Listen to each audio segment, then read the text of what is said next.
ओम गम गणपते नमः। ओम सरस्वते नमः। हरि शरणम। राधे राधे। अब तक आपने श्री गर्ग संहिता के वृंदावन खंड के 5 अध्याय का श्रवण किया।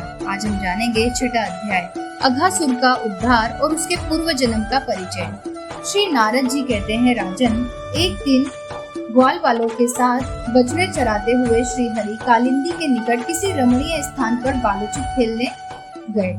उसी समय अघासुर नामक महान दैत्य एक कोस लंबा शरीर धारण करके भीषण मुख को फैलाए वहां मार्ग में स्थित हो गया। दूर से ऐसा जान पड़ता था मानो कोई पर्वत खड़ा हो।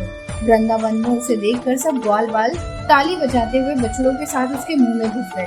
उन सबकी रक्षा के लिए बलराम सहित श्री कृष्ण भी अघासुर के मुंह में प्रविष्ट हो गए। उस सर्प रूपधारी असुर ने जब बछड़ों और ग्वाल बालों को निगल लिया तब देवताओं में हाहाकार मच गया, किंतु दैत्यों के मन में हर्ष ही हुआ। उस समय श्री कृष्ण ने अघासुर के उदर में अपने विराट स्वरूप को बढ़ाना आरंभ किया।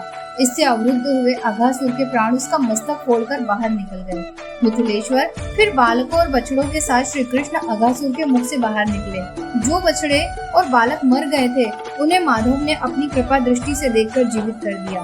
अघासुर की जीवन ज्योति श्याम घन में विद्युत की भांति श्री घनश्याम में विलिप्त हो गई। राजन, उसी समय देवताओं ने पुष्प वर्षा की। देवर्षि नारद के मुख से यह वृतांत सुनकर मिथिलेश्वर बहुलाश्व ने कहा। राजा बोले, देवर्षि, यह दैत्य पूर्व काल में कौन था जो इस प्रकार महान श्री कृष्ण में विलीन हुआ? अहो, कितने आश्चर्य की बात है कि वह दैत्य वैर बांधने के कारण शीघ्र ही श्री हरि को प्राप्त हुआ।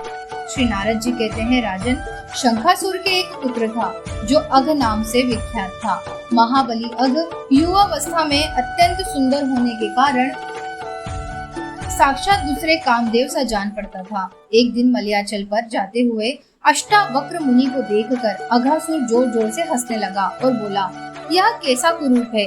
उस महादुष्ट को श्राप देते हुए मुनि ने कहा, दुर्मते, तू सर्प हो जा, क्योंकि भूमंडल पर सर्पों की ही जाति कुरूप एवं कुटिल गति से चलने वाली होती है। जो भी उसने यह सुना, उस दैत्य का सारा अभिमान गल गया और वह दीन भाव से मुनि के चरणों में गिर पड़ा। उसे उस अवस्था में देखकर मुनि प्रसन्न हो गए और पुनः उसे वर देते हुए बोले। अष्टावक्र ने कहा, करोड़ों कंदर्पों से भी अधिक लावण्यशाली भगवान श्री कृष्ण जब तुम्हारे उदर में प्रवेश करेंगे तब इस सर्प रूप से तुम्हें छुटकारा मिल जाएगा। इस प्रकार श्री गर्ग संहिता में श्री वृंदावन खंड के अंतर्गत अघासुर का मोक्ष नामक 6वां अध्याय संपूर्ण हुआ। आशा करती हूँ कि आपको ये कथा पसंद आई होगी। अगर आप इस चैनल पर नए हैं तो इसे सब्सक्राइब जरूर कर ले। वीडियो अगर पसंद आ रहा है तो इसे लाइक और शेयर करना ना भूलें। राधे राधे।